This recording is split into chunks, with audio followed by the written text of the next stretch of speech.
안녕하세요, 풋볼 포레스트입니다. 한국 축구가 최근 대한축구협회의 막장 행보로 인해 그 근간이 크게 흔들리고 있고, 대표팀에 새롭게 선임된 홍명보 감독은 국회에 출석까지 할 정도로 정말 엄청난 논란이 계속되고 있는데, 어쨌거나 대한민국 대표팀의 축구는 홍명보 감독 체제에서 10월부터 또다시 재개가 되고, 10월 A매치 2연전에 나설 홍명보 감독의 2기 대표팀 명단에 어떤 선수들이 포함이 될지 바로 오늘 발표가 되었습니다. 바로 오늘 오전 11시 대한축구협회에서는 공식 기자회견 및 라이브 방송을 통해 10월에 있을 2026 북중미 월드컵 예선 경기에 나설 대한민국 대표팀 엔트리를 발표를 했었는데요. 우리나라 대표팀은 2023 AFC 아시안컵 당시 클린스만호, 3월 A매치 당시 황선홍호, 6월 A매치 당시 김도훈호, 그리고 이제 정식 감독으로 선임된 홍명보호까지 2024년에만 무려 감독이 4명이나 바뀔 정도로 혼란의 소용돌이 속에 있는 상태이고, 때문에 그간 대표팀 명단이 발표될 때마다 상당히 많은 변화들이 계속해서 일어났었습니다.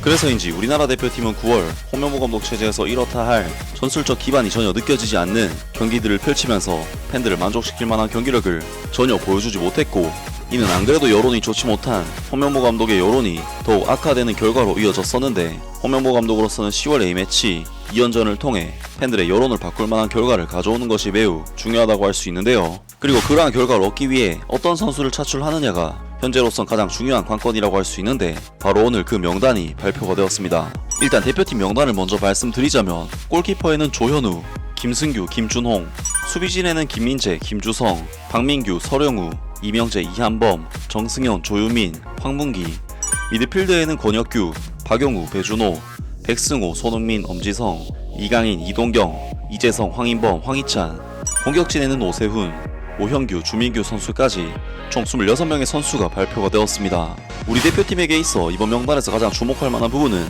현재 부상으로 토트넘 하스퍼의 경기에도 나서지 못하고 있는 손흥민 선수의 차출 여부라고 할 수 있었는데, 손흥민 선수는 부상에도 불구하고 결국 대표팀 명단에 포함이 되면서 이번 A매치 2연전을 준비하는 다소 무리한 일정을 소화하게 되었습니다. 하지만 햄스트링 부상 자체가 2주 정도 회복 기간을 거치면 그래도 경기 출전 자체는 할 수 있는 수준이 될 텐데, 10월 A매치 일정이 아직 기간이 좀 남았기 때문에 차출을 한 것으로 보이는데요. 홍명보 감독은 명단 발표 기자회견에서 손흥민 선수를 뽑은 이유에 대해 밝혔는데, 손흥민 선수 그리고 토트넘 하스퍼 구단과 상의를 해서 상황을 보고 최종적인 차출 여부를 결정을 할 것이라고 하며, 아직까지 대체 발탁이라든지 발탁 후 출전을 하지 않을 가능성은 충분히 있다고 합니다.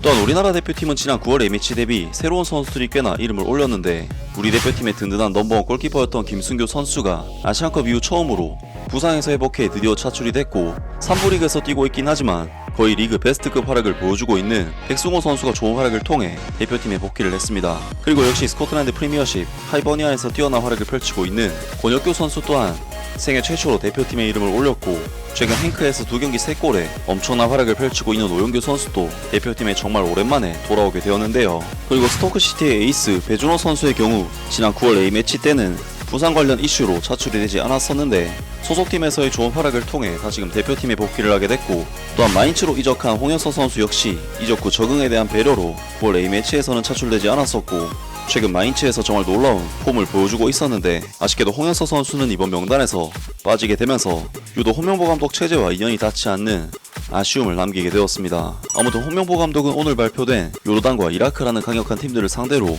중요한 2연전 경기를 치르게 되는데요. 요르단 대표팀의 경우 지난 AFC 아시안컵에서 우리나라 대표팀을 타락시키고 아시안컵 결승전까지 진출했던 강력한 전력의 팀이고, 이라크 대표팀의 경우에도 아시안컵에서 일본 대표팀을 격파했던 상당한 강팀이기 때문에 이들보다 한 수 아래인 팔레스타인 대표팀과 오만 대표팀에게도 고전했던 우리나라 대표팀의 최근 경기력을 생각하면 매우 힘든 2연전이 되지 않을까 싶습니다. 홍명보 감독에게는 그래도 해볼만한 대진 및 일정이 되지 않을까 싶고, 최근 홍명보 감독에 대한 국내 축구 팬들의 여론이 워낙에 좋지 않기 때문에 홍명보 감독으로서는 결과를 내는 것만이 팬들의 여론을 바꿀 수 있는 계기나 기회가 되지 않을까 싶은데요. 과연 홍명보 감독의 대한민국 대표팀이 국제 무대에서 좋은 성과를 거둘 수 있을지를 기대해 보겠습니다. 아무튼 오늘 영상은 여기까지고요. 영상 재밌게 보셨다면 구독과 좋아요 그리고 댓글 부탁드립니다.